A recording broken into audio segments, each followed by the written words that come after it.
Well, good evening, and welcome to our Friday night Bible study. This is for Friday, March 21, 2025. Yesterday, March 20th, Thursday, the NTSB held a press briefing regarding the Francis Scott Key Bridge disaster uh, just about a year ago. As you recall,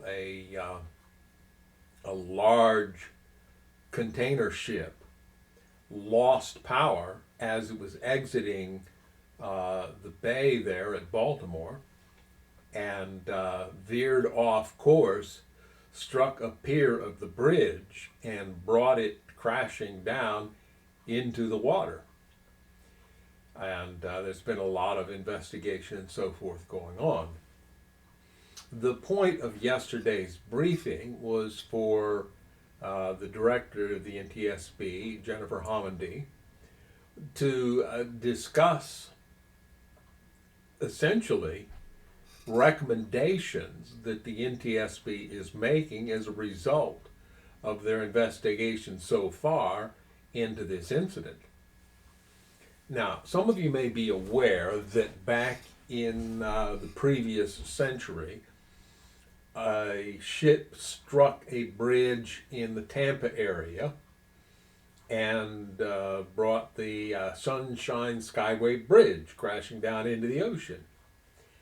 And there was an investigation after that. And then a society, a group of state highway departments, essentially, state highway commissioners, I think is the term they used, sat down and developed a number of protocols, including an inspection, well, not an inspection, but a risk assessment.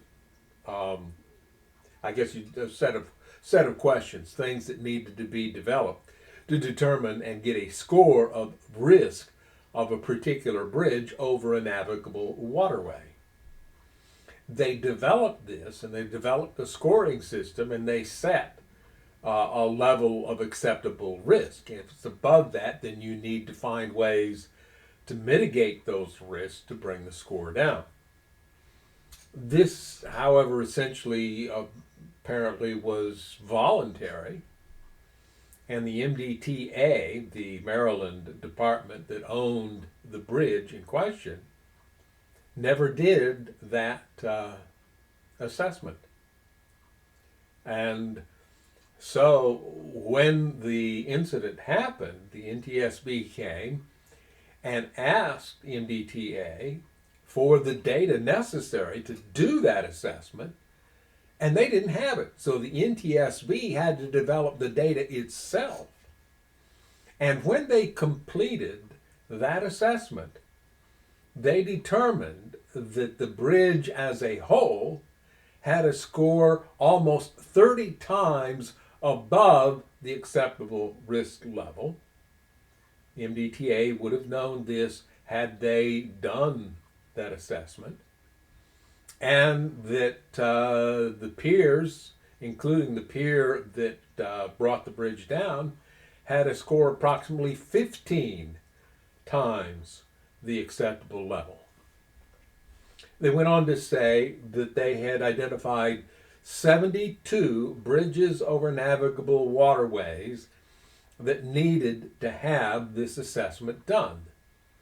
At the time that they generated the list, apparently, it hadn't been done on any of them. Along with those 72 bridges, they identified 30 owners. These are like governments, the U.S. Army Corps of Engineers and other authorities that own bridges. And after that point, and before this press briefing, 4 of those bridges did receive this assessment, and the other 68 have not yet, but the NTSB is strongly suggesting that they do so. And it was kind of interesting to me. I think you'll find that the Golden Gate and the San Francisco Bay bridges are on that list. The Mackinac Bridge between the upper and lower peninsulas of Michigan is on that list. And I don't remember. They brought the number down from 70 to 68 because 4 assessments were done. But it was kind of an indictment of our entire political system because, our highway system and our bridges, we have made the determination it's ridiculous to let private companies, for the most part, build highways and other transportation infrastructure. So even if a non-government entity gets involved, such as the Mackinac Bridge Authority, which it's not government, but it is a sort of a government-like institution that owns and maintains that bridge. These organizations are, to some extent, political in nature. And that helps us to understand why, particularly the New Testament, says what it says about salvation for the human race. Peter said it to the Jews after he'd been accused of healing a lame man. I say accused there. What he was really being accused of was blaspheming their religion, but the issue was that they had healed the lame man, and they were preaching in Jesus' name, and Peter said, there is nothing that can save humanity except Jesus.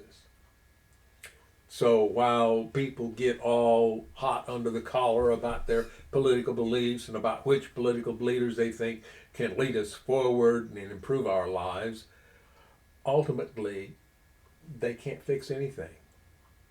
Because the problem with the human race isn't in our systems. It isn't in our governments. It isn't in any of these things. It is in ourselves. And unless all individual humans get fixed, then the entire race will not be fixed. And then we have just certain individual humans getting themselves restored and healed by the power of God. And then those, at some point, will be removed from the rest of the mess, and the rest of the mess allowed to fall into the destruction that is inherent in living apart from the design protocols of the universe. Living apart from God, that's what we have defined sin to be. And it sounds like my wife would like to join in, so let's answer the phone. Or can you hear me now? Hello?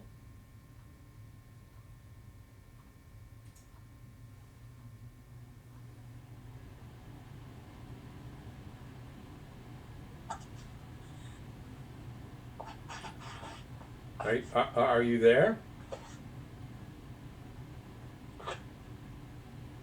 Can you hear me? I forgot to turn the speaker off. Oh, so it was on hold it up to your ear, and you weren't holding it up to your ear. No. How come you didn't call me? You were so close to sleep, and I asked and if you wanted to join, and you talked like you didn't want to. So you're here now. Hi. We haven't actually gotten into the Bible study. I was just talking about the NTSB press briefing yesterday about the Key Bridge in Maryland. Yeah, I can hear. Did you hear what I was saying about our political systems being unable to save us? No. Well, the Bible talks about there being only one way to find redemption, salvation, and a better life.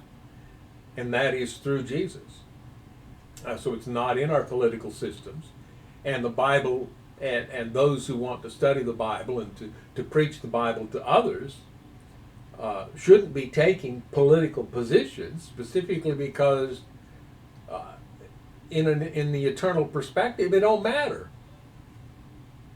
Now, it is, I suppose, as people develop the character of love and the morality that goes along with that, then that character and that morality might affect the decisions they make individually about political matters and how they're going to vote or whatever. But those are personal, and it is inappropriate for those who want to teach the word to tell people what they should think about politics. And we do our best as we go through this in this group, not to get involved in politics. So. You know, it's uncomfortable. I remember there was a knock on the door, and I went to the door, and there was a lady there telling me I needed to vote for a specific person. And I said, no, thank you. And she said, why not? And I said, I don't get involved in politics. I don't vote either way. And she took offense at that and stood there and argued with me. And I wouldn't back down. I don't have any interest in her candidate, but I didn't have any interest in the opponent either. I didn't care. I take the position that if somebody's got the balls to run for office and present themselves as being better than their opponent, then they're not qualified for the job because they're too full of themselves. I don't like politics. Yeah. Period. Anyway, he turned around and left to leave, and I shut the door. I didn't feel right about her. I just stood by the door a moment, and I could hear noise outside the door.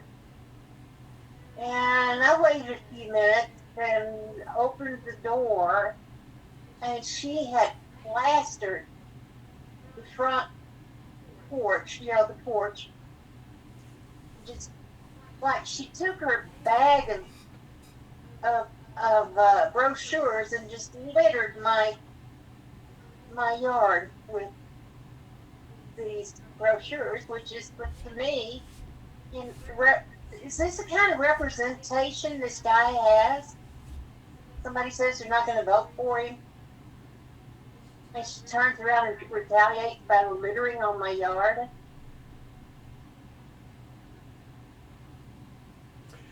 Yeah. I don't like the people who represent themselves as being better than others. It's not that I don't like the person, I don't like the behavior. Right. I'm sure she was okay as a person, but what she was doing at the moment was act if she's going to go out and represent herself in his place in public. Yeah. Her behavior was inappropriate. We have 2 cars. We have one that has been ours for Never. Well, more than 10 years, let's put it that way. And we have another one that we inherited not that long ago. And it's been sitting in our driveway for the last several months because I couldn't get the key to turn in the ignition. I had been driving it on occasion just to keep it running, but I hadn't been able to. So this week I called a mechanic. I finally decided I need to get something done about this. So I called a mechanic, asked him what he could do, and he said, well, I can do the work you want done except for that lock thing. You need to call a locksmith on that. And I asked him for a recommendation, and he gave me one. So I looked the guy up and called him, and the next day he came out, and I learned something. I think I may have known this. The car in question is a low-end model, even for the manufacturer, and it's a manufacturer that's not particularly known. Well, they do. I understand they have a separate nameplate for their luxury models. But this is a low-end car intended for, the masses, for lower middle class people. But I knew it had keys that were different colored. And it sticks in the back of the head that I knew that one of the keys didn't work everywhere. But I'm getting old. Those memories get a little bit vague. But anyway, when I got the locksmith here and he made it work for me, I showed him the keys, and he told me that the one key, I had two keys that had black coverings over, and then I had one that had a gray covering over it. And of course, that plastic part includes a chip of some sort that the car queries, so that if you don't put the right key in, even if you can get the lock to turn, it won't start the car because the car doesn't see that chip in there. So the one key that was a different color, he explained to me, was a valet key. The valet key will open the doors. The valet key will turn the ignition. But the valet key will not open the trunk. In order to open the trunk, you have to have the regular keys. And he looked at the keys and he rebuilt the lock for me. I won't name the price, but it was for the modern times, it was a reasonable price. Retired, it was pretty bad. What? For somebody on a fixed income, it was pretty bad. Well, yeah, I suppose. But at any rate, he rebuilt the lock, and the keys that we had worked. So we didn't have to replace keys. We just had to rebuild the lock. And he showed me some of the parts out of it and how worn they were. So, and also then he explained to me the way that they work and how it isn't what you do with the key once it's in. It's how you hold the key as it's going in that can make a difference in whether or not it'll turn the lock. So he said the battery was dead. He had a charger unit he hooked up on it, and once I got out there and was working on paying the guy, he let me start it, and I let it run for a while just to charge up the battery. He didn't think the battery would charge up, and I don't know because I haven't gone out there to check it yet if it'll actually run. But if it doesn't, the thing was, once I got that done, then I went in the house and immediately called the mechanic again to say, okay, we've got the lock fixed. Can you come pick it up and work on it? And I got a message. We're out for spring break. We'll be back on Monday the 31st. So I've got to wait about a week and a half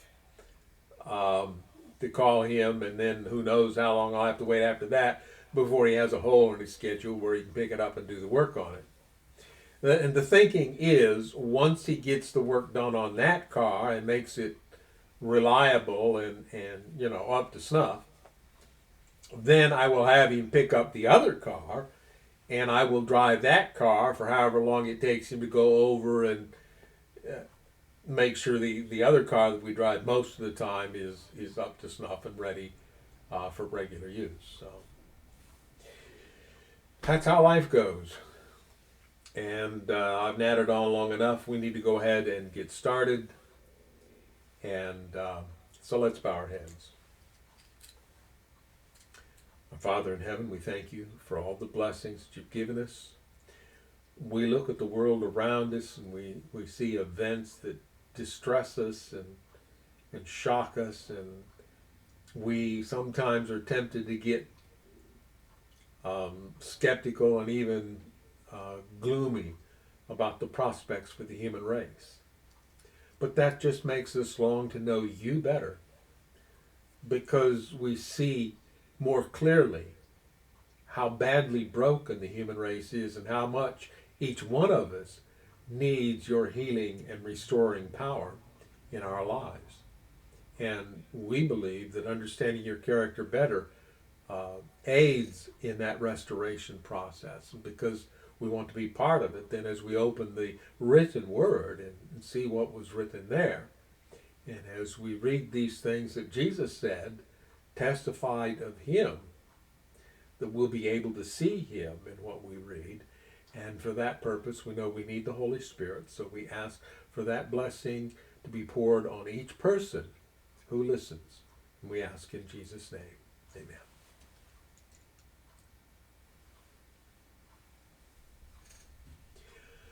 So, we're ready to get into, let me squeeze that over just a little bit there. 2 Samuel chapter 16. And this will be familiar to those of you who listen to our sermon presentations that we do once every 4 weeks, because several months ago we covered this part of the story, the part we're about to get into, as part of our sermon presentation.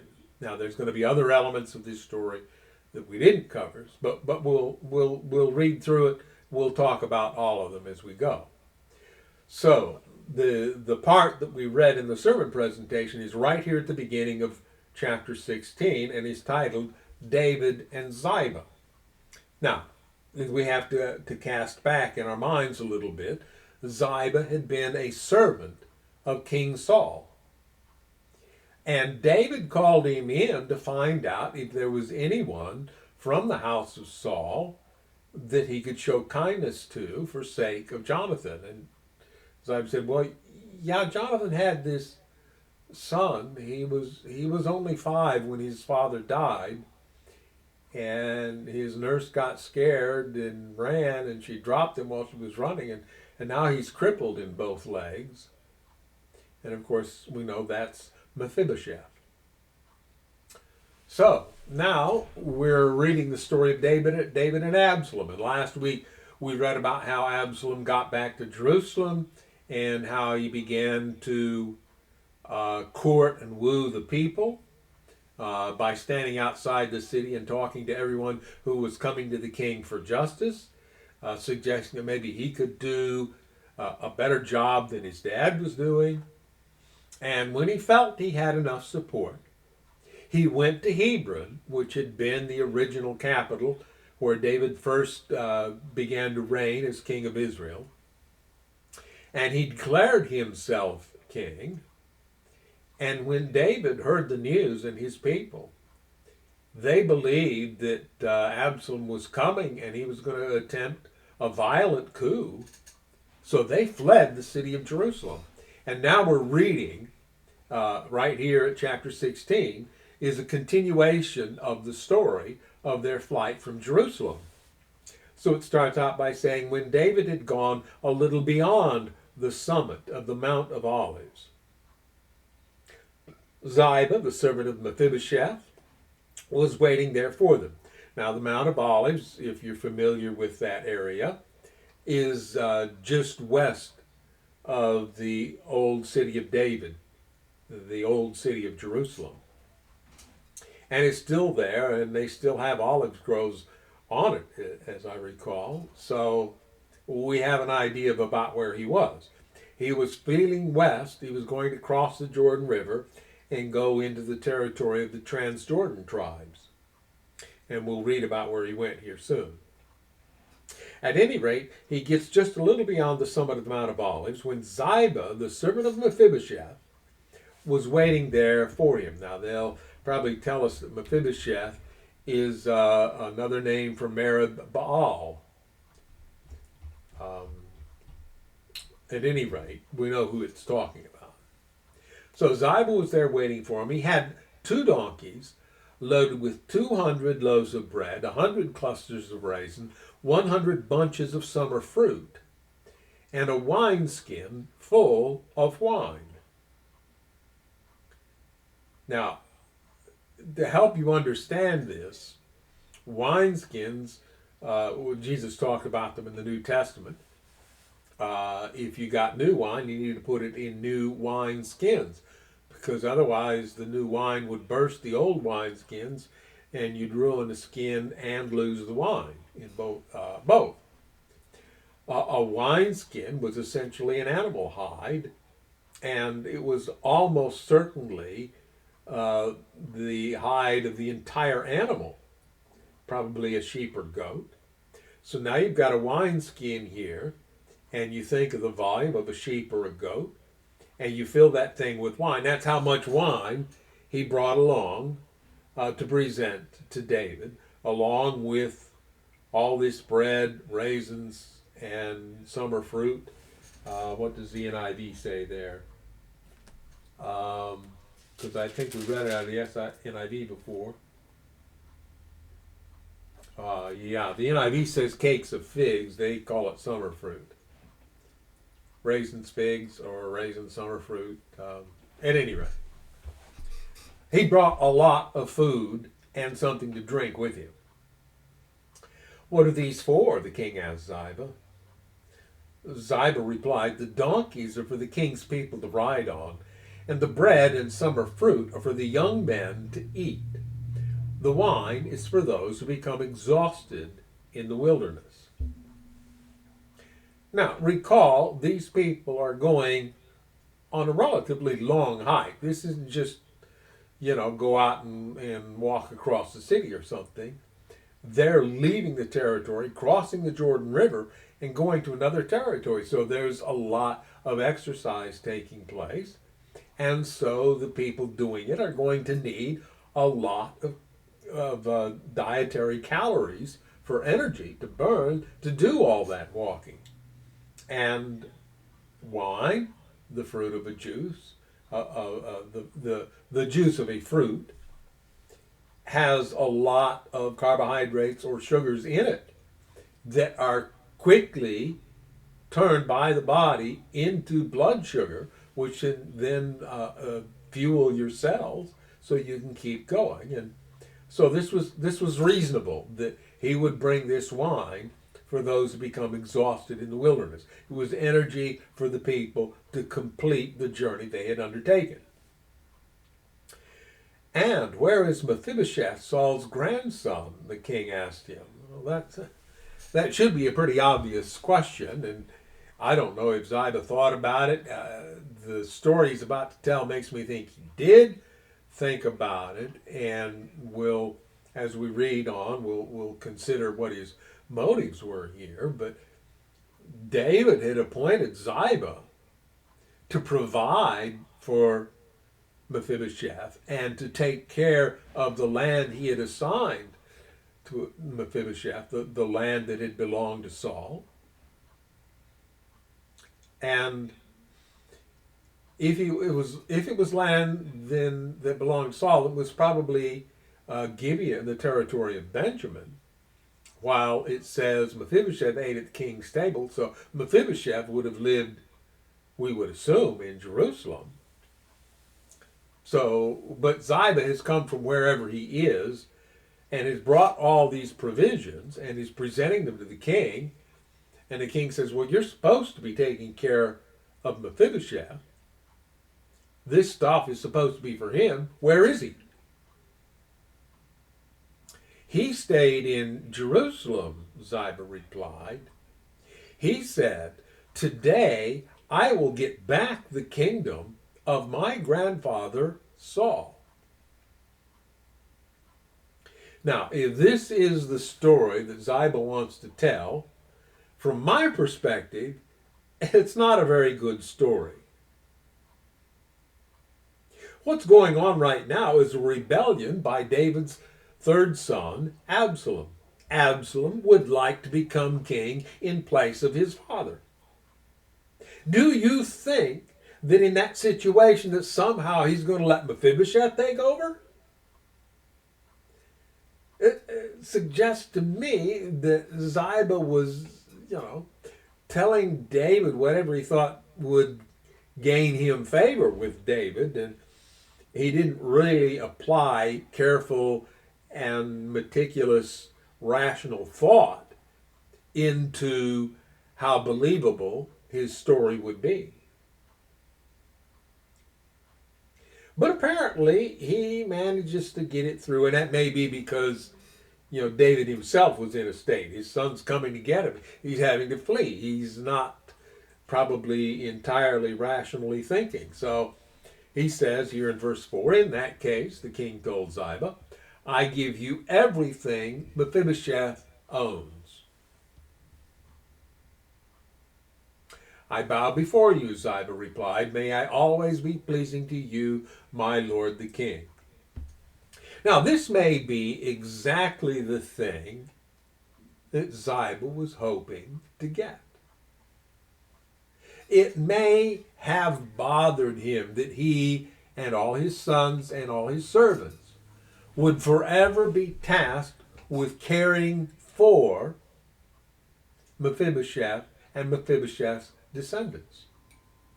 And so, out of self-interest, he is trying to get that situation changed so that everything he's watching over is his and not somebody else's. Now he's his own boss and not working for somebody else.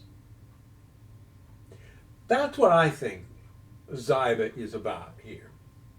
And he's thinking that he's going to improve his situation by lying to David about what's going on. And as I said, I don't think the lie was very well thought through, and I don't think that Ziba really said, okay, once David defeats his enemies and comes back to Jerusalem and finds Mephibosheth, how am I going to deal with that? I don't think he got that far. He didn't think that far and that clearly. And that's what's going to trip him up, of course. Reading on. As King David came to Bahiram, a man came out of the village cursing them. It was Shimei, son of Gera, from the same clan as Saul's family. He threw stones at the king and the king's officers and all the mighty warriors who surrounded him. Get out of here, you murderer, you scoundrel, he shouted at David. Now, let's give this guy credit. He wasn't making accusations about David that weren't true. David was a murderer. Now, I suppose by the definition of the time, where murder was only if you killed somebody that didn't deserve it, then in that sense maybe David wasn't a murderer, because he wouldn't kill Saul, but he did kill people who claimed to have killed Saul. But by our definition, yeah, he was a murderer. Was he a scoundrel? Well, did he have sex with another man's wife and then arrange for that man to die to cover up what had happened? Well, yeah. Does that make him a scoundrel? I'd say, yeah. So, this relative of Saul is shouting out at David and calling him names that aren't entirely unearned. And he goes on to say, the Lord is paying you back for all the bloodshed in Saul's clan. Well, now he's getting a little bit beyond reality. Because for the most part, David wasn't responsible for the bloodshed in Saul's clan. Saul and his sons died at the hands of the Philistines, and it was Abner's choice to set up Mephibosheth's uncle, Ishbosheth, as a king that led to the war that would have led to further bloodshed on both sides. And yeah, to an extent, you can pin that on David, but it also gets pinned on everybody else who was involved in this political uprising. You stole his throne. No, David didn't steal it. The people asked him to become their king once Saul had died. And now the Lord has given it to your son Absalom. Well, that's also a little bit beyond reality. Now, Shimei's claim here is understandable because he's Hebrew. And so he thinks if it happens, the Lord did it. So if Absalom comes up and takes the throne, well, God did that. And well, why would God do that? Oh, well, it's because David's such a guilty man. So the Lord did it to punish David. Yeah, that's how he thinks. And so he talks like that. Well, Absalom doesn't have the throne yet. He's claimed that he has it, but he doesn't actually have it yet. And as we know, because we've read the story, he won't get it. But then Shimei goes on, at last you will taste some of your own medicine, for you are a murderer. Okay. Now, one of Joab's sons or brothers pops in and starts making declamations here. Why should this dead dog curse my lord the king? Abishai, son of Zeruiah, demanded. Let me go over and cut off his head. Well, that is how the sons of Zeruiah, Joab and his brother Abishai, and before them, who's now dead at the hands of Abner, Asahel, all of them were of the same mindset. Asahel died because he wouldn't quit chasing Abner. Abner didn't want to kill him, but in order to save his own life, he essentially was forced to. So now Abishai wants to go put this guy to death. No, the king said. Who asked your opinion, you sons of Zeruiah? If the Lord has told him to curse me, who are you to stop him? Well, let's just consider what David says there. First of all, he says, if. But he's not saying that the Lord did. He's saying, if the Lord has told him to curse me, who are you to stop him? Is he suggesting that it would be possible for the Lord to have told him to curse him? I suppose you could take that position. But we would say, no, the Lord doesn't tell you to curse your enemies. The Lord doesn't tell you to curse sinners. A lot of people in our day seem to think that. They go out there disrespecting people because in their minds they're sinners and they've earned it. But David says, no. Whatever he's doing to curse me, why should I stop him? That's his problem. Not my problem, I think, is what David is saying. He can say what he wants about me. That's his opinion. Let him. Then David said to Abishai and to all his servants, my own son is trying to kill me. Doesn't this relative of Saul have even more reason to do so? Footnote there, after Saul. Okay, this is Benjamite. Although they spelled it Benjaminite. I wonder if there's such a footnote in the NIV. I don't see it.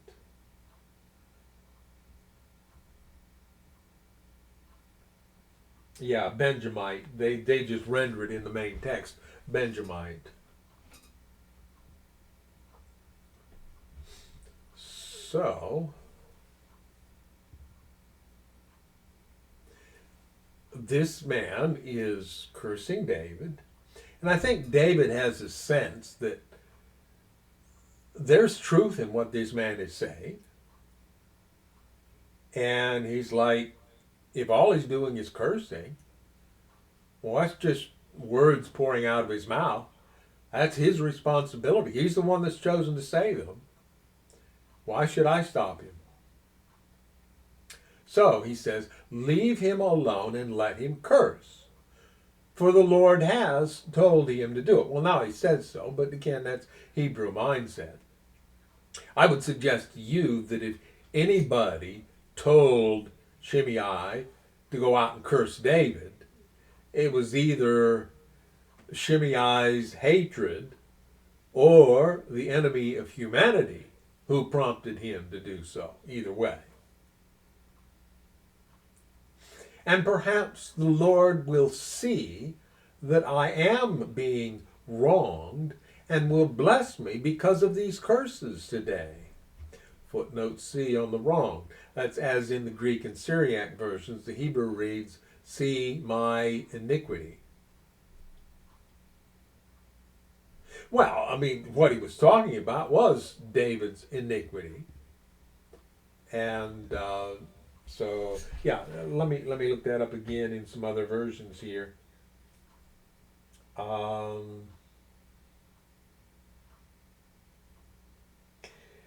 NIV puts it, it may be that the Lord will see my distress and repay me with good for the cursing I am receiving today.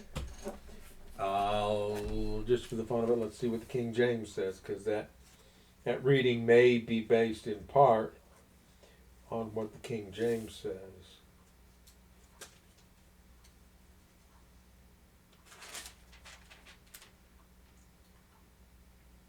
Yeah, it may be that the Lord will look on mine affliction, and that the Lord will requite me good for his cursing this day.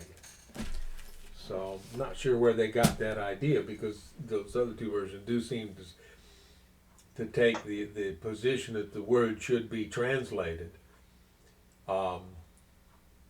my distress or my trouble. So David and his men continued down the road, and Shimei kept pace with them on a nearby hillside, cursing and throwing stones and dirt at David. Probably wasn't reaching him, but he was making his political statement. The king and all who were with him grew weary along the way, so they rested when they reached the Jordan River. And that's as in the Greek version. The Hebrew reads, when they reached their destination. Well, if the Jordan River was their destination, it won't stay that way for long. We're about to read the story, the rest of that. Meanwhile, Absalom and all the army of Israel arrived at Jerusalem, accompanied by Ahithophel.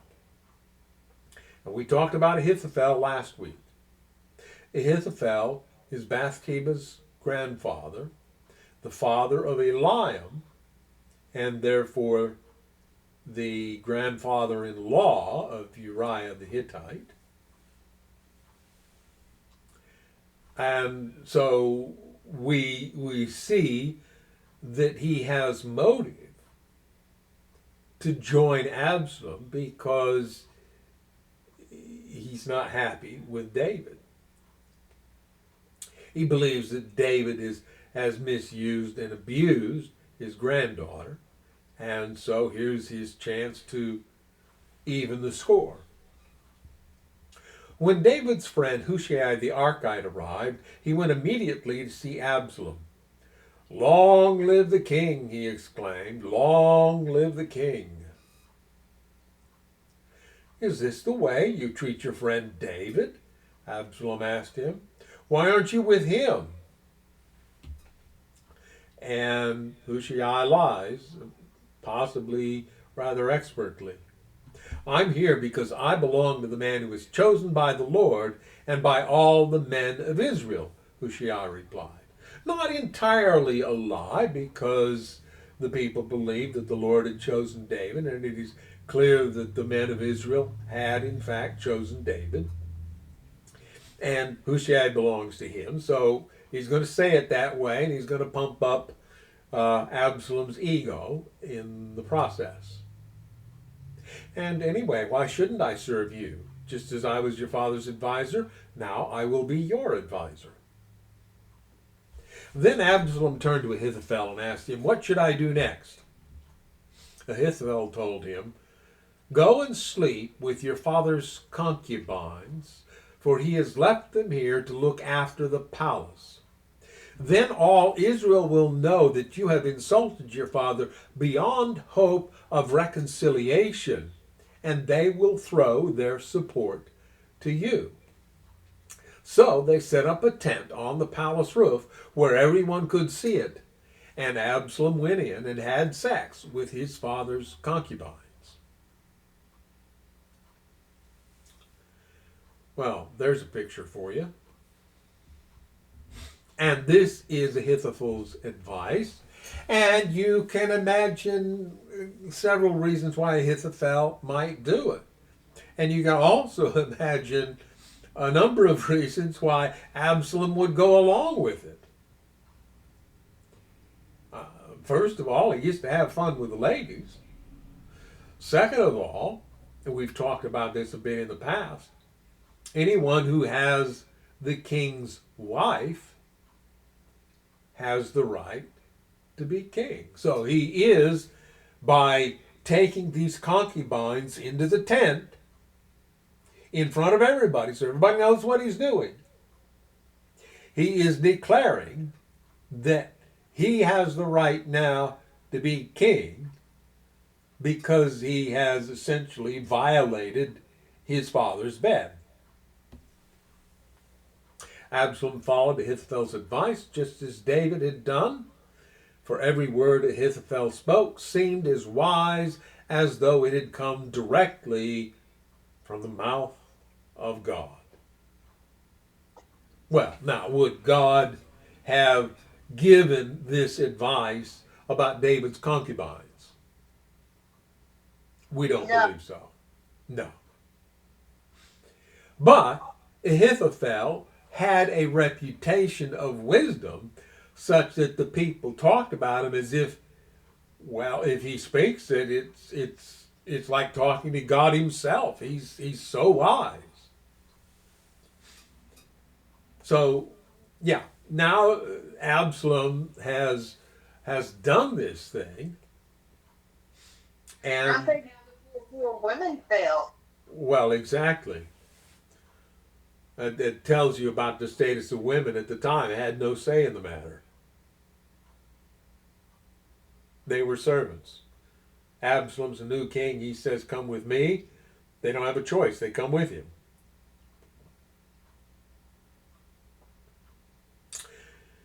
They may not have had a choice in being with David. Well, yeah, I think you're exactly right.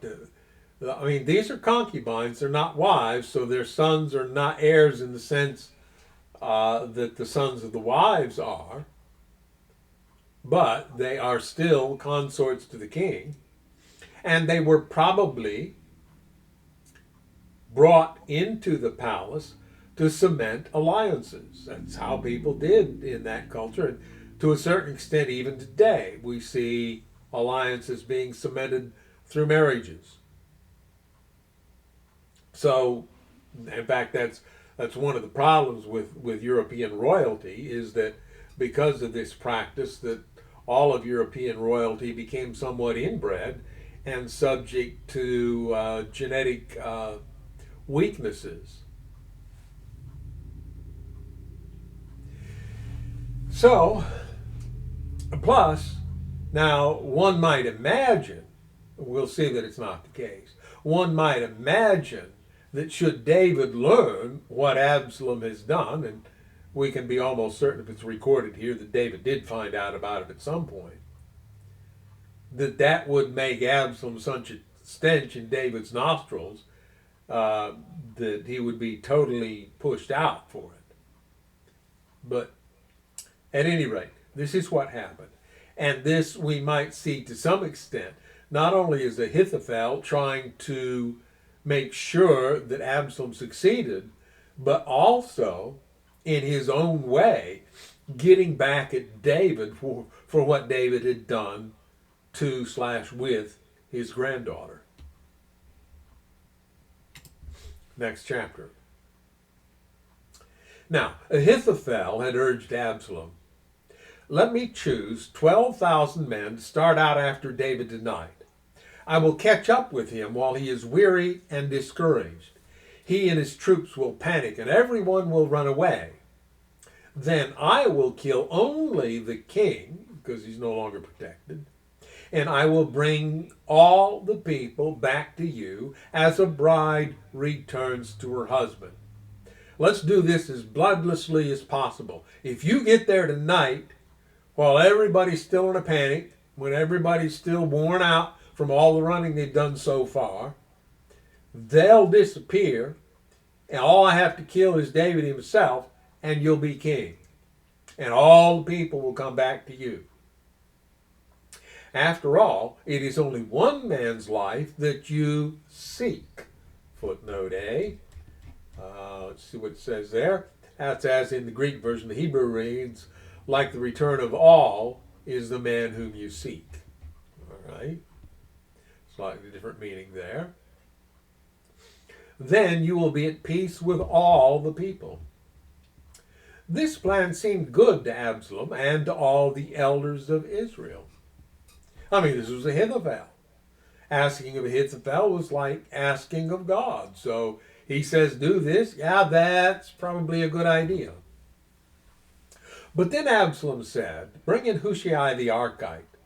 Let's see what he thinks about this." When Hushai arrived, Absalom told him what Ahithophel had said. Then he asked, "What is your opinion? Should we follow Ahithophel's advice? If not, what do you suggest?" Now, Hushai has to do a lot of very fast thinking on his feet. And the story he comes up with bears the marks of having been hastily put together. But there is some reasonability to it. And that's all that he really needed. All he really needed was for Absalom to believe him. So he comes up with this story. "Well," Hushai replied to Absalom, "this time Ahithophel has made a mistake. You know your father and his men. They are mighty warriors. Right now they are as enraged as a mother bear who has been robbed of her cubs. And remember that your father is an experienced man of war. He won't be spending the night among the troops. He has probably already hidden in some pit or cave, and when he comes out and attacks and a few of your men fall, there will be panic among your troops, and the word will spread that Absalom's men are being slaughtered. And then even the bravest soldiers, though they have the heart of a lion, will be paralyzed with fear. For all Israel knows what a mighty warrior your father is and how courageous his men are." And there's the ring of truth throughout this, particularly the battle prowess of David and his troops. But there's a lot of sense in what Ahithophel said too, because this has caught them unawares. They haven't had time to plan carefully. They've had to flee Jerusalem. The very fact that they have fled says they don't believe that at the present moment they're ready to face Absalom and the troops that have sided with him. That's why they're fleeing. And so if they catch them right away, they have a better chance of success. But Hushai tries to convince Absalom otherwise. "I recommend that you mobilize the entire army of Israel, bring them from as far away as Dan in the north and Beersheba in the south. That way you will have an army as numerous as the sand on the seashore, and I advise that you personally lead the troops. When we find David, we'll fall on him like dew that falls on the ground. Then neither he nor any of his men will be left alive. And if David were to escape into some town, you will have all Israel there at your command. Then we can take ropes and drag the walls of the town into the nearest valley until every stone is torn down. And then Absalom and all the men of Israel said, Hushai's advice is better than Ahithophel's. And the writer then editorializes here a bit. For the Lord had determined to defeat the counsel of Ahithophel, which really was the better plan, so that he could bring disaster on Absalom. Again, it happened, therefore God did it. We don't think so. But there may have been someone who wanted Absalom to fail, who was aiding Hushai here, although without Hushai's knowledge, I would suggest. At any rate, now, we recall... Pause for just a moment. Sure. Oh, you want me to pause recording? No. Okay. You comment. That it happened, therefore God did it. That's what they believe. A lot of people believe. But aren't there a lot of people who think that way today? Where did we see it? We heard somebody talking about if it's God's will, then yes. I think it was on that. Show's called something about ER. Untold Stories of the ER. Yeah, I'm thinking that's where we saw that. Yeah. I don't remember the story, but the family was being prepared for the death of a loved one, and the mother was saying, if it's God's will. And I said when I heard that, it's not God's will. Right. He might let it happen, but it's not his will. Yeah. And we've talked about that. I think we covered that in the most recent sermon presentation, where we talked about the difference between absolute sovereignty and unlimited sovereignty. If our choices are an expression of the sovereignty that God has granted to us because he's given us freedom of choice, then in that sense, the choices we make represent God's sovereignty. But, I would argue, they do not represent God's will. They represent our will because we are the ones making the choice.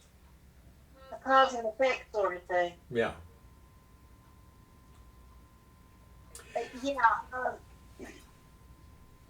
Like insurance companies will even call things an act of God. Yeah. And I think... Go ahead. Well, a relative bought a brand new home, just moved to an area to take a new job, brought a brand new home, and first thing she had to do was go away on conference. While she was gone, she was having a new roof put on the house, and a storm blew up and totally flooded her new home as well as all of her possessions, and she wasn't there to do anything about it. And the insurance considered that to be an act of God. Yeah. Destroy everything she owned. No. God didn't do that to her. No. The weather did that to her. And I don't know, call me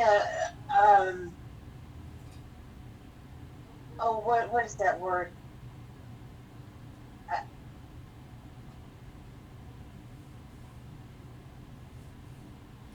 I think that there are ways that people have messed around and have caused problems with our weather. Well, I think I pointed out in one of those recent sermon presentations that God has provided this planet and the life that he has created on it with adequate energy, plentiful energy, to make life possible. And there's an abundance. There's more than is needed. There's plenty. As long as everything goes as he designed it, then there's no problem. When things get out of kilter, when the natural order of things has been disrupted, then that energy can get turned into destructive energy. So, in that sense, then, a tornado or a hurricane or other such event does, in fact, reflect the power of God, because it's the power he's granted to this planet for our benefit. But it's been misapplied and no longer benefits us. Instead, it destroys. Well, look at what fracking has caused. Yeah.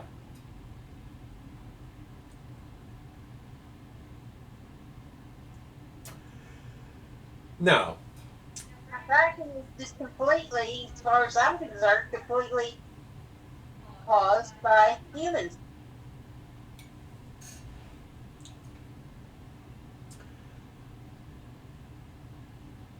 last week, as we were reading this story, we read about how Zadok and Abiathar came out to David. David asked them to go back to the city and to use their sons as messengers. So, now it tells us that Hushai told Zadok and Abiathar the priests what Ahithophel had said to Absalom and the elders of Israel, and what he himself had advised instead. Quick, he told them, find David and urge him not to stay at the shallows of the Jordan River tonight. Footnote, be there at the crossing points of the wilderness. But I think the Jordan River is probably a fairly accurate representation, because we know he's going to have to cross it at some point in order to get where he's going. He must go across at once into the wilderness beyond, otherwise he will die and his entire army with him. Now here are the two sons of the priest, Jonathan and Ahimaaz. They had been staying at Enrogel so as not to be seen entering and leaving the city. Arrangements had been made for a servant girl to bring them the message they were to take to King David. But a boy spotted them at Enrogel, and he told Absalom about it. So they quickly escaped to Bahurim, where a man hid them down inside a well in his courtyard. The man's wife put a cloth over the top of the well and scattered grain on it to dry in the sun, so no one suspected they were there. Now recall, these wells had to be big enough to walk down into, so that there was room in there, and they scattered down in there, and the woman covered it up so that nobody would think to look in there. And let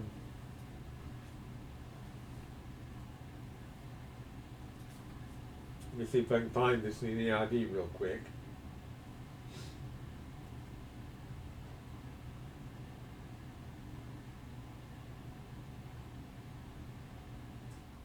Okay. I had always been under the impression that this woman was the one that hid them. Well, she did to help and hide them, but apparently there was a man there involved as well who helped them by giving them the well to hide in. When Absalom's men arrived, they asked her, have you seen Ahimaaz and Jonathan? The woman replied, they were here, but they crossed over the brook. Absalom's men looked for them without success and returned to Jerusalem. So now we have a little intrigue and a little excitement going on in this story. Messengers have been sent to warn David. Absalom has found out about it, has tried to prevent them from reaching David. And someone who apparently sides still with David has hidden them. Then the two men crawled out of the well and hurried on to King David. Quick, they told him, cross the Jordan tonight. And they told him how Ahithophel had advised that he be captured and killed.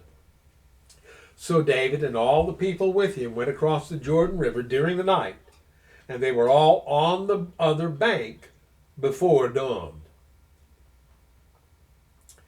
Then we have this rather sad little postscript. When Ahithophel realized that his advice had not been followed, he saddled his donkey, went to his hometown, set his affairs in order, and hanged himself. He died there and was buried in the family tomb. Ahithophel was an exceptionally wise man. He had great intelligence. He had great insight. He had chosen, for reasons we think we understand, to side with Absalom over David. And now he has seen David's friend Hushai come in and through subterfuge and careful lies defeat Ahithophel's advice. And Ahithophel doesn't need to wait around to know what's going to happen.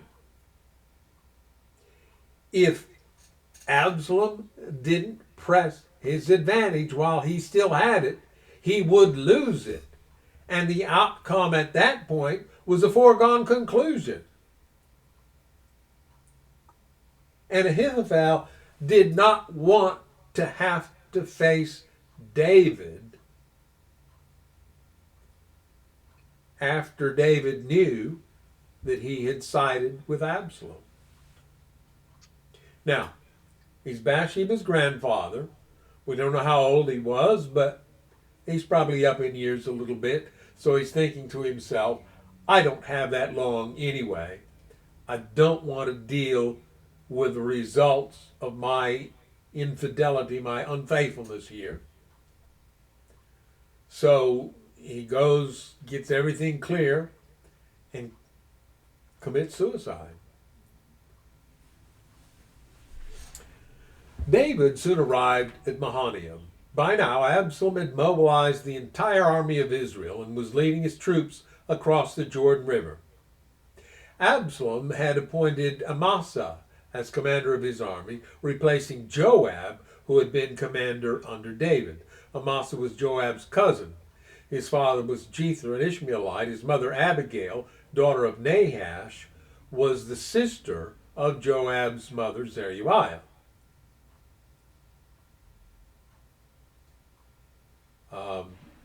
Yeah.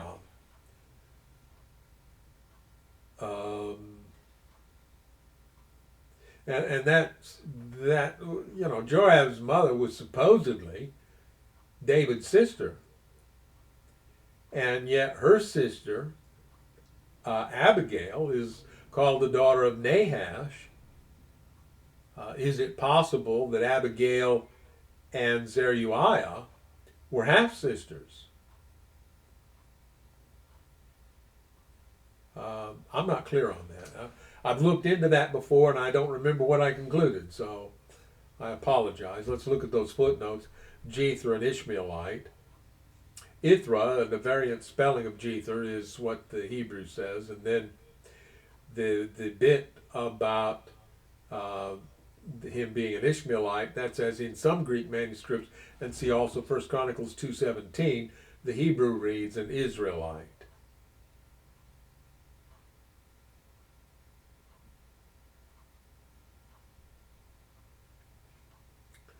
So anyway, and I think we'll run into Amasa more as we go on through this book and the next book. Absalom and the Israel army set up camp in the land of Gilead. Gilead is the land across the Jordan. Now, we've already read that David arrived at Mahanaim, and we know about where Mahanaim is, and it is a city in Gilead. When David arrived at Mahanaim, he was warmly greeted by Shobi, son of Nahash, who came from Rabbah of the Ammonites. Now, this, I think, is what confused me. And, we've got a Nahash up there, as Abigail was considered daughter of Nahash. And we know that Nahash, if it's who we think it is, was the former king of the Ammonites, who had that tiff with Saul because he threatened the eyes of the people at Jabesh Gilead, and then Saul came and defeated him and saved the people. And that made Nahash a friend of David. So I don't know if this is the same Nahash, but it might be, because it says he came from Rabbah of the Ammonites. That's the city that David later defeated. And by Machir, son of Ammiel, from Lo-debar, and by Barzillai of Gilead from Rogelim. They brought sleeping mats, cooking pots, serving bowls, sweetened barley, flour and roasted grain, beans, lentils, honey, butter, sheep, goats, and cheese for David and those who were with him. But they said, "You must all be very hungry and tired and thirsty after your long march through the wilderness." But this is at Mahanaim, and that is still in the territory of Gilead. It is Israelite territory. And I'm looking at our clock here. If we should have time to get through this last chapter, chapter 18. David now mustered the men who were with him and appointed generals and captains to lead them. Hushai's advice has given David time to organize, to put things in order, and to strengthen his position. He appointed generals and captains to lead them, and I think the footnote's going to tell us commanders of thousands and commanders of hundreds, yes. So David now organizes his troops, gets them under proper command and control, and it says he sent the troops out in 3 groups, placing one group under Joab, one under Joab's brother Abishai, son of Zeruiah, and one under Ittai, the man from Gath. Recall that Gath was a city of the Philistines, and this Ittai has allied himself with David, though he is probably himself a Philistine.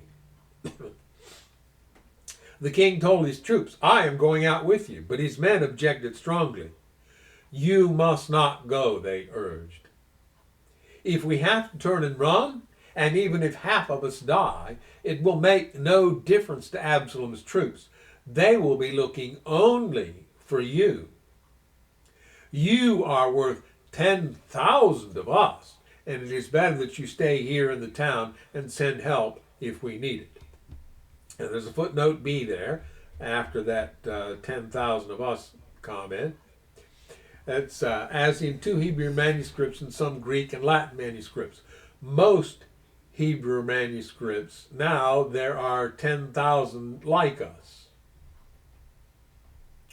Well, I like that reading better simply because I don't like the human assumption that some people are more valuable than others. So to say that David is worth 10,000 of us is to fall victim to that human assumption that somehow some people are more valuable than others. Well, that's not true in God's eyes. Again, I just want to look this up in some other versions, so let's see what the NIV says.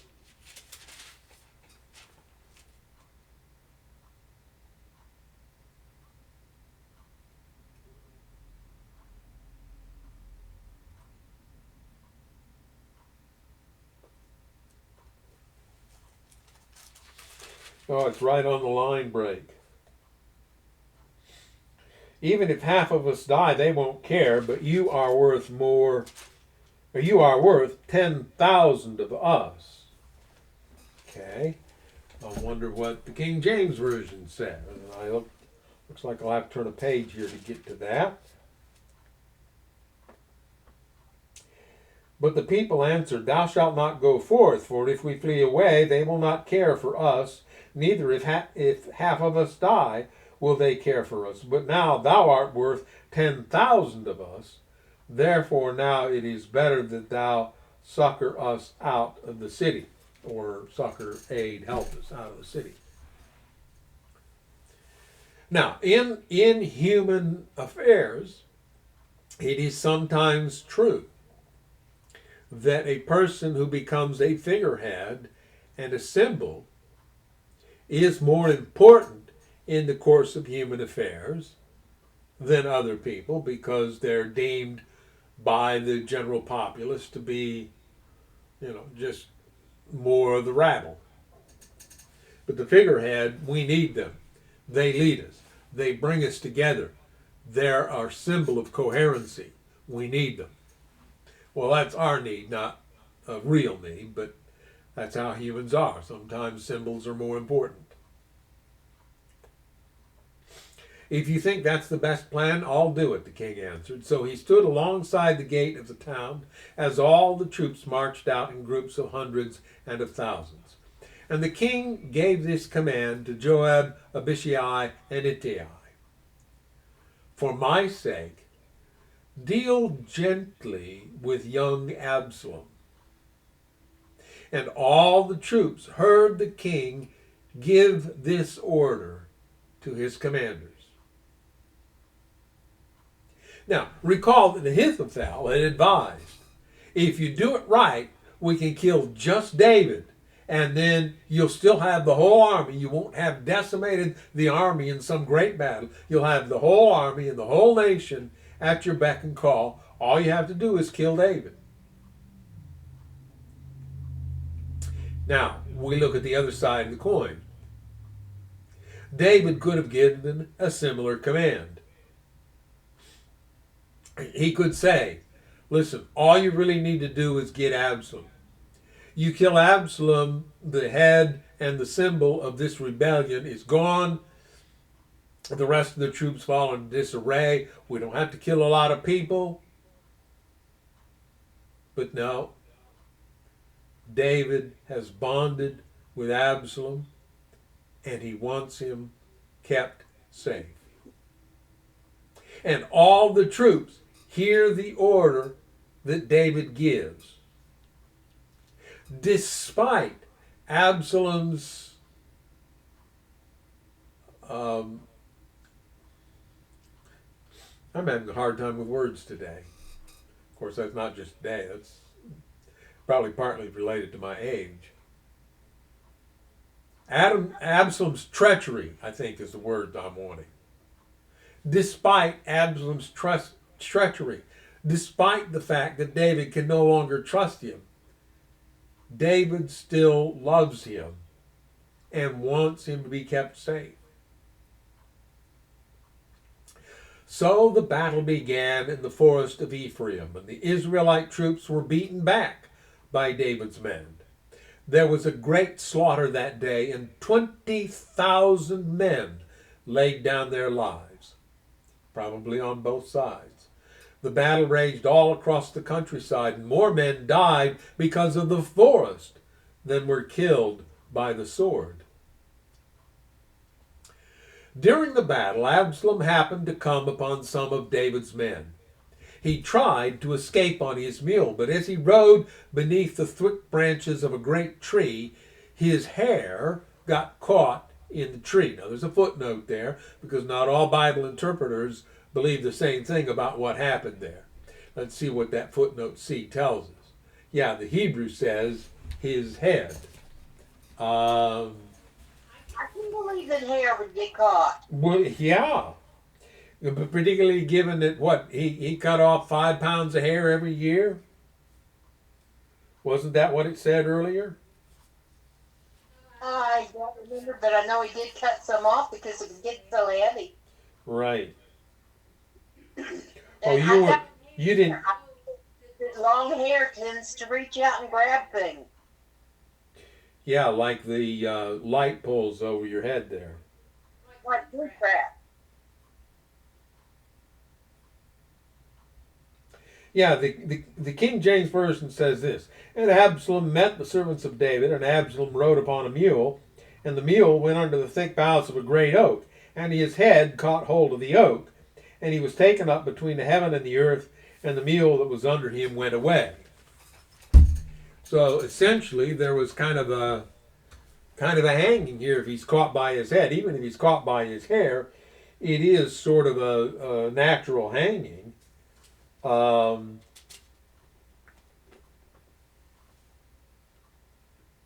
See what the NIV says. Now Absalom happened to meet David's men. He was riding his mule, and as the mule went under the thick branches of a large oak, Absalom's head got caught in the tree, and he was left hanging in midair, while the mule he was riding on kept going. So I'm curious, where does this idea that he got caught by his hair come from? Other than the previous story about the weight of his hair and his having to cut it every year.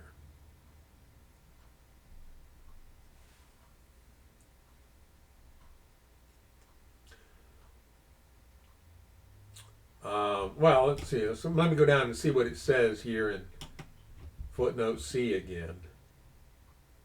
The Hebrew just says his head. They don't say where they got the idea that it would be hair. There was a note there in the NIV.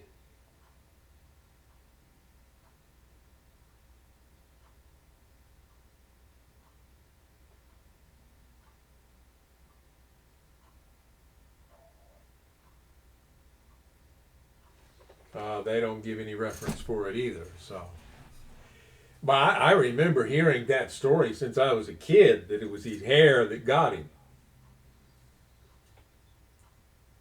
But the Hebrew seems to be quite clear that it was his head. So, Might be an Ellen thing. I don't know.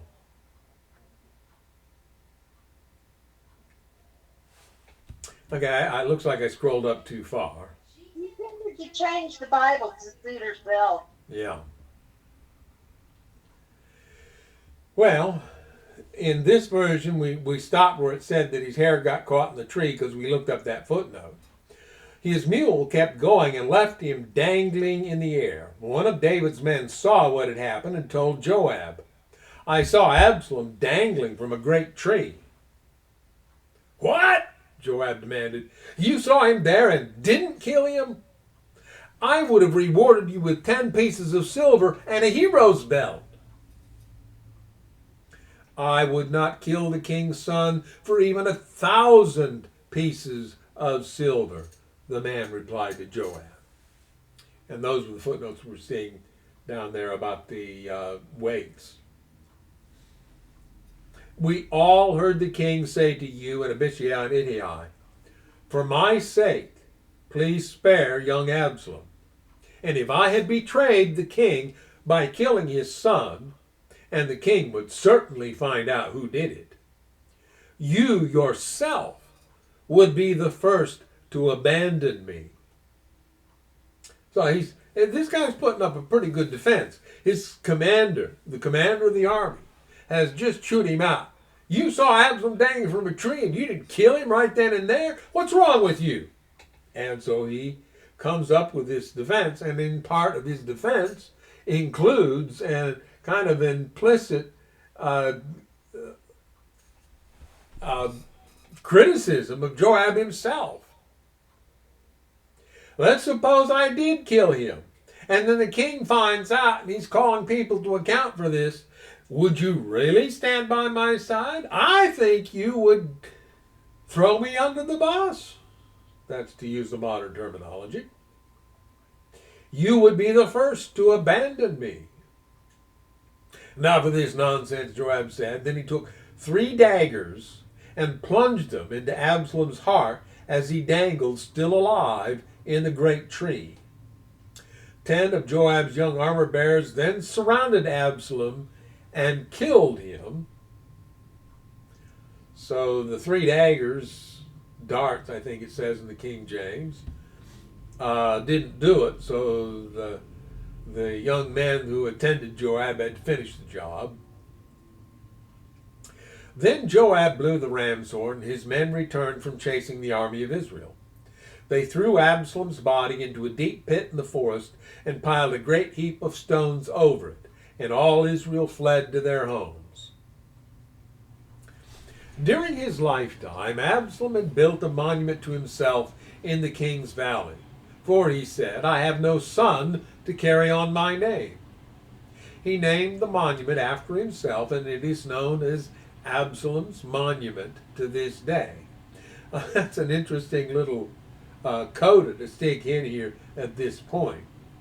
We just read that he's murdered by Joab for reasons we've talked about before, essentially for Joab's, out of what Joab believed to be in his self-interest. But also, I think, to a certain extent, Joab hasn't liked Absalom all along. Certainly not after he got him brought back from Geshur. And after Absalom burned his field, well, now he has a personal grudge against Absalom. Plus, there are other personal interests. But I think there's also a sense Joab had that David didn't have the political power to get rid of him. So he could act with impunity, he believed, because of this perception that he had this great power over David. And apparently he did, because David never did anything about it. David did. We'll read about somebody else taking care of it later. So at that point then, the narrator decides to throw in this bit about the monument that Absalom had built to himself. Can anybody spell entitled? Karen. If you didn't hear that, she spelled it Karen, which those of you who are familiar with internet culture know what a Karen is. Also happens to be my wife's first name that she doesn't use, but But I threaten people with it. yeah, I'm a Karen. Don't mess with me. I go in and I say, do you want me to be Karen today, or do you want me to be Karen today? Yeah. Anyway, yeah, this just speaks to Absalom's sense of entitlement in his character, that he would do something like that. Now, remember the two young men, sons of the priests, who fled Absalom's men and hid in a well so they could successfully deliver the message from Hushai to David, so that David could escape Absalom's men and their schemes. Well, one of them is here right now, verse 19. Then Zadok's son Ahimaaz said, let me run to the king with the good news that the Lord has rescued him from his enemies. Now this suggests to me that Ahimaaz was not with the troops when they left the city, because all the troops heard what David had said. And Ahimaaz hasn't gotten that figured out. He sees that Joab has killed Absalom, and he thinks, well, that's what he was supposed to do. We're trying to win the war here. So now we've got it won. This is great news. Let me go tell the king. Let me run to the king with the good news. And literally, that's what he would have had to do.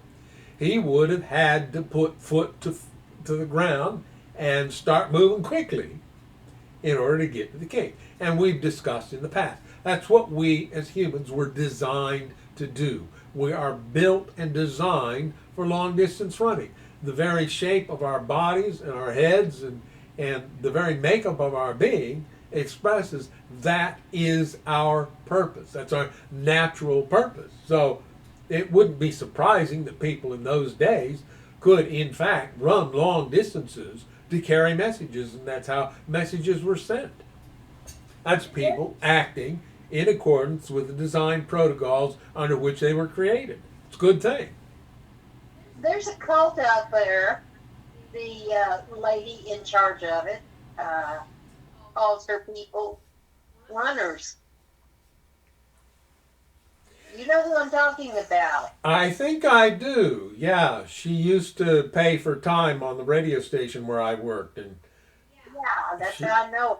she was a character. She got kicked off some of the other radio stations for the ridiculous things she said. Do you remember that? Um, I remember you telling the station manager that he might want to check into the programming that he's running. Yeah, well, yeah, their view was if they pay for it, we'll run it. Well, he wasn't aware of what she was doing, but they kept running it. Yeah. Well, anyway. So, no, Joab told him, it wouldn't be good news to the king that his son is dead. You can be my messenger another time, but not today. Now, what's going on in Joab's mind? Well, you ever heard the saying, kill the messenger? That's not said without reason.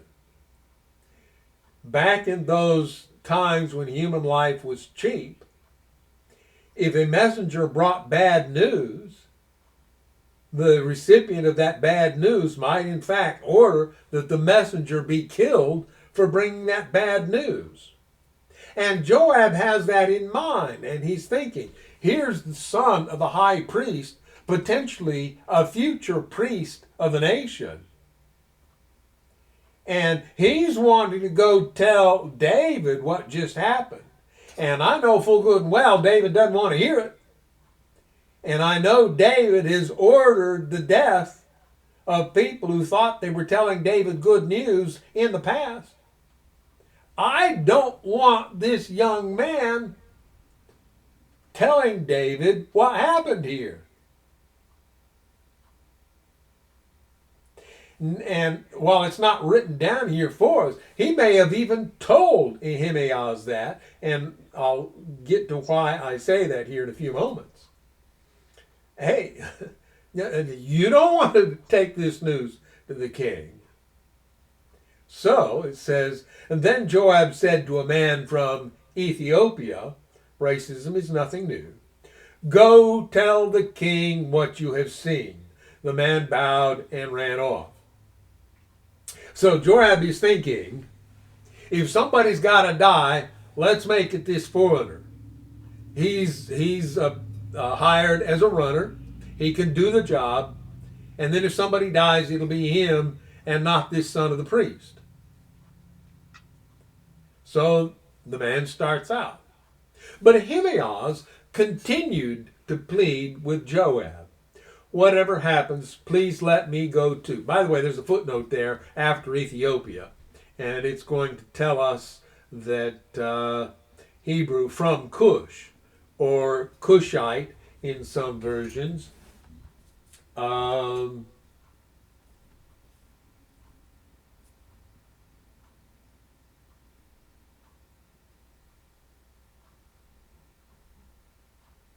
yeah, the NIV calls it Cushite. The King James Version, we noted this in our sermon presentation a few weeks back, has a tendency sometimes to transliterate when it probably ought to translate. And so at this point, it doesn't render it as someone from Cush or a Cushite, but rather it calls him Cushi, Cushi. So then you have from the King James the story of Cushi and Ahimaaz. But essentially this was a foreign servant who was being sent to take this news to David. But as we're reading here, Ahimaaz wants to go too. Whatever happens, please let me go too, he says to Joab. Why should you go, my son? Joab replied. There will be no reward for your news. You're not going to get paid for this. You're going to do all that running and not get paid? Are you loco? Yes, but let me go anyway, he begged. Joab finally said, all right, go ahead. So Ahimaaz took the less demanding route by way of the plain and ran to Mahanaim ahead of the Ethiopian. Now, I don't know if that means that maybe Ahimaaz knew the layout of the land a little bit better, and the Cushite had to follow the road, and Ahimaaz knew a shortcut through the fields that he could take. At whatever point, maybe he was a better runner. I don't know. At any rate, he was able to get to Mahanaim ahead of this African servant, slave, whatever. While David was sitting between the inner and outer gates of the town, the watchman climbed to the roof of the gateway by the wall. As he looked, he saw a lone man running toward them. He shouted the news down to David, and the king replied, if he is alone, he has news. As the messenger came closer, the watchman saw another man running toward them. He shouted down, here comes another one. Whoops, wrong button. That's pretty easily fixed, though. So the king replied, he also will have news. The first man runs like Ahimaaz, son of Zadok, the watchman said. Ahimaaz must have been fairly well known for this watchman to know what he ran like. So, okay, yeah, well, we know who's coming now. He is a good man and comes with good news, the king replied. Recall, Ahimaaz had been one of the two that brought the news from Hushai to David that allowed him to escape Absalom's clutches there at the Jordan River. Then Ahimaaz cried out to the king, everything is all right. He bowed before the king with his face to the ground and said, praise to the Lord your God, who has handed over the rebels who dared to stand up against my lord the king. Notice the difference there. All caps Lord when he says praise to the Lord, because that's translating the Tetragrammaton, against the lowercase Lord the king, which would be a different Hebrew word, probably Adonai. I find it interesting that this priest would talk about the Lord as the king's God, unless, of course, he felt that was necessary to show proper deference to the king, which may be what's going on. Yahweh is the God of every human being. Every single one. We can all claim Yahweh as my God, and appropriately so. And because God is infinite, we can all make that claim,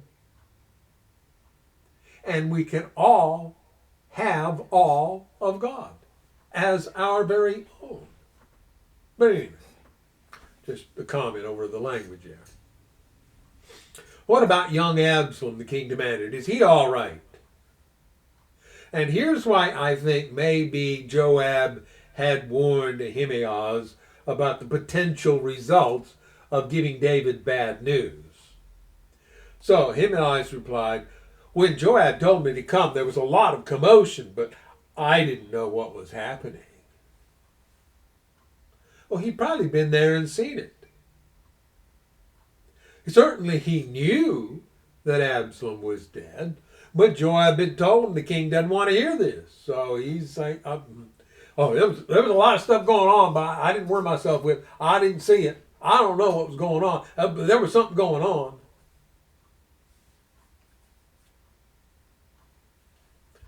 I didn't know what it was. I didn't know what was happening. Wait here, the king told him, so Ahimaaz stepped aside. Then the man from Ethiopia arrived and said, and I don't know if Ethiopia is a great term for it. Cush refers to the Upper Nile region, which is as much Sudan, is it? Yeah, it's not Somalia, but Sudan. Sudan is between Egypt and Ethiopia. And then the Upper Nile region, the Nile has several branches, and some of them wind up somewhere in Ethiopia, and some of them end up somewhere in Somalia.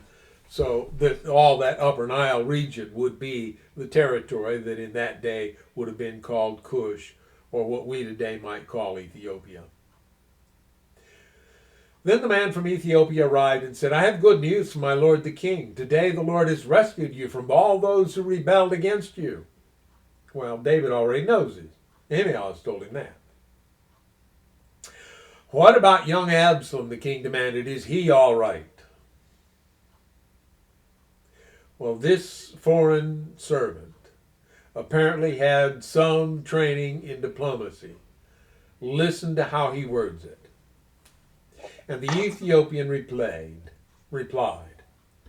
May all of your enemies, my lord the king, both now and in the future, share the fate of that young man. So he didn't come out and say, Absalom is dead. He certainly doesn't say how it happened, but he does communicate the key information through this carefully crafted sentence. Probably thought all the way from wherever Absalom was caught to this city of Mahanaim, as he's running, thinking, how am I going to tell this to the king and keep my head? And it seems he did a pretty good job, because we don't read that anything happened to him. And then this verse. The king was overcome with emotion. He went up to the room over the gateway and burst into tears. And as he went, he cried, Oh, my son Absalom, my son Absalom, if only I had died instead of you, O Absalom, my son, my son.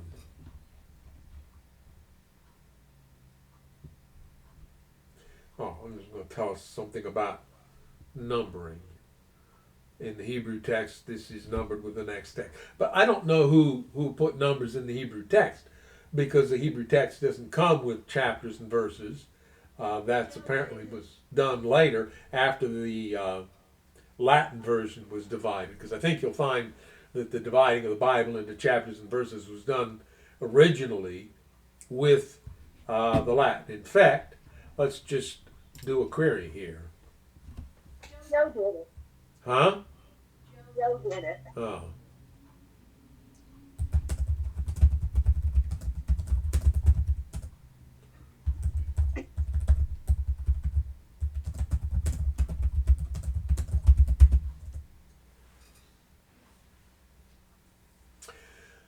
Well, they're saying what I thought was probably the case. The Bible was first divided into chapters and verses in Latin, with chapter divisions introduced in the 13th century by Stephen Langton, and verse divisions appearing later with Robert Estienne's Greek New Testament in 1551. Well, with all due respect, I disagree. Joe did. Yeah, right. And let's see what else it says here. In 1551, a Parisian printer named Robert Stephanus published a Greek and Latin edition of the New Testament, in which each chapter was divided into separate verses. These are the verse divisions still in use today. They first appeared in an English translation in the 1560 Geneva version. Now that 1560, that would be 50 years, 51 years technically, before the King James, which was in 1611. So that's what I thought, that it was Latin when the Bible was divided up. So it wasn't that way originally in Hebrew. So at some point, somebody went to the Hebrew and divided it up, much like the Old Testament had been divided in the Latin version, and they didn't always do it the same. Whoop-de-doo. I don't think that's a big deal. And I'm looking at my timer here, and in order to finish that chapter, we've run over by 15 minutes, and I apologize for running long. But I think the story kind of demanded it.